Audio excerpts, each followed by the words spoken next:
ating makakapanayam, ang Duterte Youth. Ayan, ito po, ang hinihintay natin. Ako talaga naman, magpapainit ito ng ating hapon. Yeah. Talagang pag yan na nagsalita, mainit. Barkada natin sa karsada ito. Yes, no? Lagi natin nakikita sa karsada. Yes. Opo.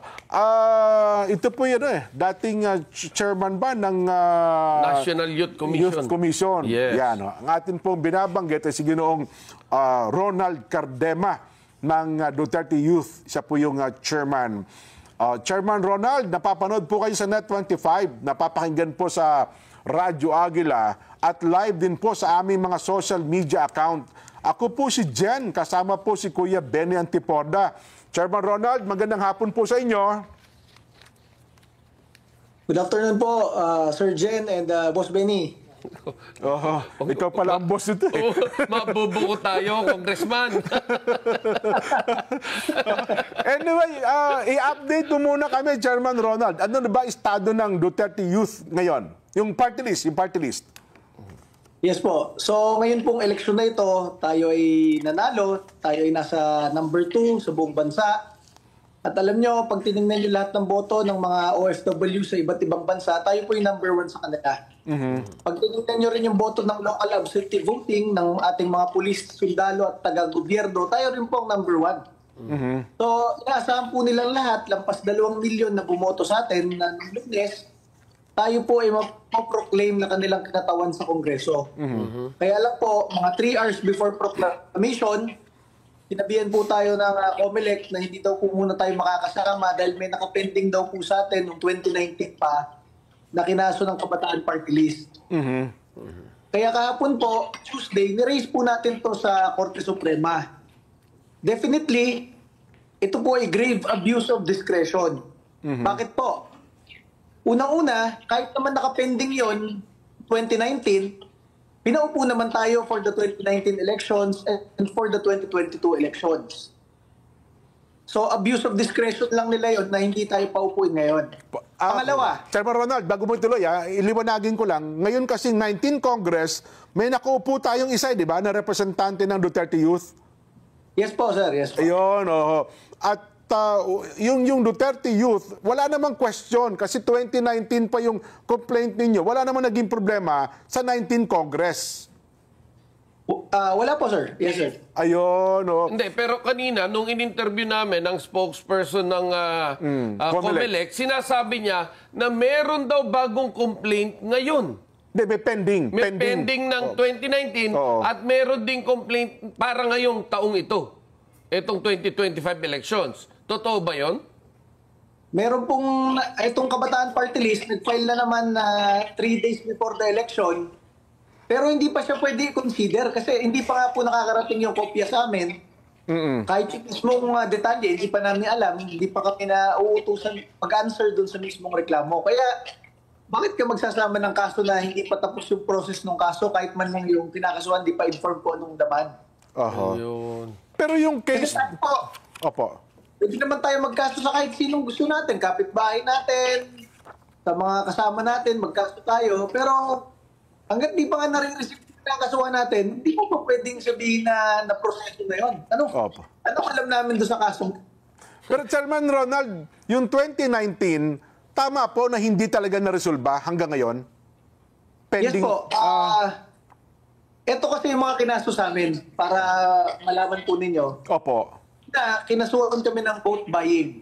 Bakit? Kasi daw nag-speech ako, sabi ko, kapag kami nanalo sa Duterte Party List, lahat ng aming pondo ay iaalay namin sa taong bayan. Wala kaming kukurang-kuting kahit piso. Yun yung statement. At dahil doon, kinasuhan kami ng vote buying. Sabi ko nga, sa dami-dami ng kilala kong gobernador, congressman at mayor at mga kalaban nila na tunay na nagbibigay ng pera tuwing eleksyon para bumili ng boto, ang kaisa-isa pang nakasuhan sa COMELEC Central Office ay kami. Na nangako lang kami na lahat ng pera ng gobyerno na pupunta sa amin, iaalay namin pabalik sa taong bayan. So, unang kaso. Ang pangalawang kaso po ng Kabataan Party List namin ay nag-speech daw ako. Sabi ko, kapag kami nanalo sa Kongreso, dedebatihin namin kayo hanggang maubos kayo. Kasi alam nyo, mahilig tayo makipagdebate kay Jim Paredes, sa EDSA, Opo. kay Kaloy Zarate, sa Bayan Muna. Pero ang ibig ko sabihin, parang kay Kaloy Zarate, debate kami ng nagdebate hanggang matalo sila sa Kongreso. Ang kinaso sa akin ng Kabataan Party List, kinuha yung last part, yung sabi ko, mauubos kayo sa Kongreso, nilagyan ng slash, talk about to mass murder promoted by... Sabi ko, kahit nga po hindi abogado, sabi ko kahit ordinary Pilipino, mabubuo po dito sa mga kaso ng Kabataan Party List eh. Natawa po ako doon, ha? Parang statement ng bloodbath yan, ha? Chairman Ronald, ha? Mga po eh. Parang ganun lang, sir. So, isa pa nilang kinakaso sa amin, hindi daw kami rehistrado sa COMELEC. Sabi ko, napakabobo naman yan. Paano kami napasok sa balota? Kaaway ko nga yung mga taga-COMELEC eh. Simula kay Rowena Guanzon, dati pa eh. Kung hindi kami rehistrado sa COMELEC, hindi natanggal na kami ni Rowena Guanzon doon. So, yan po yung tatlong kinakaso sa atin ng Kabataan Party List ng 2019 at naghuling hearing na rin po yan noong December 2019. So, nakalagay doon, after the last hearing, it will be resolved in 1 month. Hindi naman namin kasalanan na kalahating dekada na, hindi pa rin nare-resolve. Naintindihan namin siguro yung side ng COMELEC na napaka-hawsyaw kasi ng mga kaso. Pero, bakit ibang hold sa amin ngayon yun? Masabi ko po sa inyo, ang daming party list congressmen na merong kaso, malversation of funds, plunder, si Laila de Lima, may kaso pa sa CA. May isang party list, may kaso pa sa citizenship kasi hindi talaga Filipino citizen. Sabi ko, ang sinayit lang ng COMELEC ngayong taon na to na pinaka-serious daw sa mga kaso. Yung amin, sabi ko, ano ba yun? Bububo ka talaga eh. Nakikita natin, no? Imagine niyo, kung sakaling ito magkatotoo to at magkatuloy-tuloy to, alam mo magiging president to, dapat lahat ng party list, pag kinasuhan mo lahat yan, di nakaupo. Kasi may pending case nga naman. Dahil may pending case, di ba? Imagine, dito, may bigat o wala, sinuspend. Di ang gagawin na lang natin, lahat kasuhan natin ng kasuhan. Basta may kalaban ka sa politika, kasuhan mo ng kasuhan. Di wala na, hindi nauupo yan. Kung ganyan. Pero hindi, meron tayong mga ibang nakikita na mas mabigat ang kaso, pero nakaupo. Yun na nga. Diba? Yun yung sinasabi. Tama ba ako ron, Chairman? Yes po, tama po, sir. At ito pa po, kanina po, in-inform ako ng NTF-ELCAC, yung National Task Force to End Local Communist Armed Conflict. Ang ating gobyerno pala, represented by NTF-ELCAC and the Office of the Solicitor General, nag-file sila ng disqualification case sa COMELEC noong 2019 laban sa Gabriela at noong 2021 laban sa Kabataan Party List dahil meron mga miyembro daw tong mga grupong ito na napapatay bilang teroristang NPA. Kaya masabi ko, yung kaso pala nila pending pa hanggang ngayon, ba't na-proclaim yung Kabataan Party List? Yun lang rin na nagkaso sa amin. Pero pinahal ba niya sa COMELEC? Baka naman sa lower court yon, proper court. Sa COMELEC, sir, yung binigyan po kami ng kapo kanina, opo. Sa COMELEC. Dapat pala inaktuhan din ng COMELEC yung kung talagang ganun pala, Chairman Ronald. Oo nga po, sir. Kaya sinasabi namin sa Supreme Court, grave abuse of discretion kasi discretion na lang nila kung sinong papaupuin nila na gusto nila. Pero etong sitwasyon na to, medyo magandang tingnan eh. Kasi alam mo yung may kasabihan tayo sa politika na why am I singled out? Di ba? Hindi single out to, double out eh. Dalawa sila ng BH eh. Di ba? Yung bagong henerasyon. Di ba? But again, ano yung nakikita mo talaga rito? Bakit nangyari ito? Una, Duterte Party List yung nag-attempt mag-file ng impeachment complaint laban kay Pangulong Bongbong Marcos. Pangalawa, sa Kongreso, during Quadcom hearing, kaisa-isa yung Duterte Party List na nagtangkoy kay Pangulong Duterte po. Pangatlo, kung kasali to, tayo lang ang kaisa-isa sa Kongreso na nagbabalik ng death penalty para sa mga mandarambong, kurakot at teroristang NPA. So, kaaway natin mga kurakot at mga teroristang NPA. Pero, tapos pang-apat po pala, sir, may nagsabi sa akin, pag dinisqualify ang Duterte Youth Party List, yung seats namin mapupunta doon sa mga hindi nakasali sa baba, Gabriela yung papasok doon sa dulo. Ganun ba? Ayun na Opo, sir. pala. Kasi papasok yung 3 huli. Oo. Yung tatlo Opo. huli. Ganun Yes. ba? Oo, tatlo yan. Oo.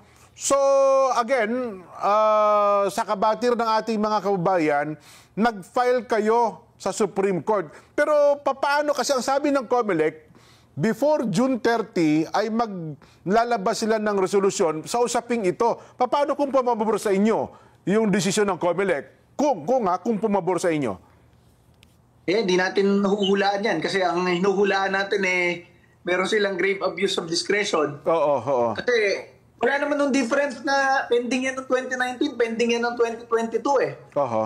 Saka pag tinignan niyo po yung kaso, napaka-house show po talaga, nakakainis lang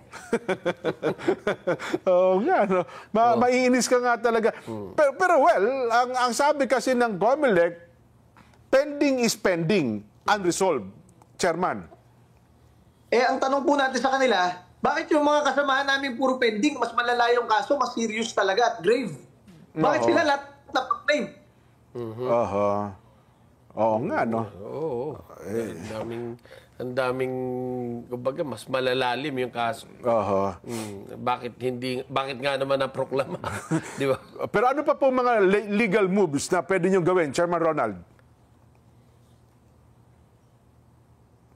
Una, yan nga po, ginawa na natin, nag-file tayo sa Supreme Court ng pang-TRO. Opo. Pangalawa, kasi ang mga COMELEC officials ay impeachable officers. Opo. So, hindi sila pwedeng filean sa ombudsman. Pero ang sinasabi nila, nirekomenda lang daw ng mga director ng COMELEC sa kanila yon, kaya nila sinugundahan yung i-postpone kami. So ngayon, kakasuhan namin sa ombudsman yung mga director ng COMELEC na nag-recommend na i-suspend kami. Kasi walang basis yung pagkaka-recommend nila So itong mga to plantilla personnel ng COMELEC habang buhay nagtatrabaho sa COMELEC, papatikman natin to ng kaso sa ombudsman. Ayun. Kasi alam nyo, nautusan lang tong COMELEC sa tingin ko Tapos inutusan lang rin itong mga opisyal, yung mga direktor nila na kunwari kayo nag-recommend sa amin. Ngayon papailan ko sa ombudsman itong mga direktor na nag-recommend. Sabihin ko walang basis yung recommendation nyo. Inilalabag nyo yung konstitusyon at batas, managot kayo ngayon, pagsisihan nyo. Pero kung ang problema pala doon, Kuya Benny, Chairman Ronald, no? Halimbawa, hindi pumabor sa kanilang desisyon, so maghihintay tayo ng resolution po ng kataas-taasang hukuman ng Supreme Court, Chairman Ronald. Yes po, tayo po. Yun na lang ating inaasahan talaga. Supreme Court. Kasi wala tayong maasahan dito sa COMELEC. Talagang abuso ang kanilang ginagawa. So, dapat tatlo din ang representante papasok sa inyo, no? Tatlo? Yes, oo nga po. Tatlo po ang ating magiging kinatawan. At alam nyo, dati na iisa lang ang kinatawan natin. Tayo lang nakikipag-away doon sa mga makakaliwang grupo. Tayo lang nagtatanggol kay Pangulong Duterte. Baka ngayon na magiging tatlo, kinabahan sila. Tatlo na yung makikipag-away doon. Tatlo na yung pro-Duterte doon. Balita pa na magpipilian ng bagong speaker. So yung tatlong yun, malaking bilang sana yung tatlo na yun, di ba? Opo, sir. Kasi parang apat ba kayo? Tatlo kayo nakakuha ng 3 seat? Tatlo po kami nakakuha. Akbayan na kaalyado ng Liberal Party. Yung isa, Tingog, na kaalyado ng administrasyon. At tayo, Duterte Youth Party List, tayo siyempre ang kaalyado ng Pangulong Duterte. Hindi kung tutusin, kung titingnan mo, balancing nga Ayun na nga. Di ba? Balanse. Tatlo. Tatlo sa liberal, tatlo sa Duterte, tatlo sa Tingog, di ba? So, balanse. Pero ngayon tinatanggal yung balanse. Pero Chairman Ronald, hindi kayo kasama sa nominee, no? Bakit ba nga hindi kayo sinasama sa nominee ng Duterte Youth? Hindi na po ako nag-a-apply na nominee dyan. Opo. Dahil alam niyo, nung na-rehistro namin yung Duterte Youth Party List noong 2018, Duterte yun ang nominees. Ang nominees po namin, 27 years old, 40, 41, 43, and 46 years old. In-approve po yan ng NBank at ni Rowena Guanzon. Opo. Tapos nakaaway ko na si Rowena Gansod.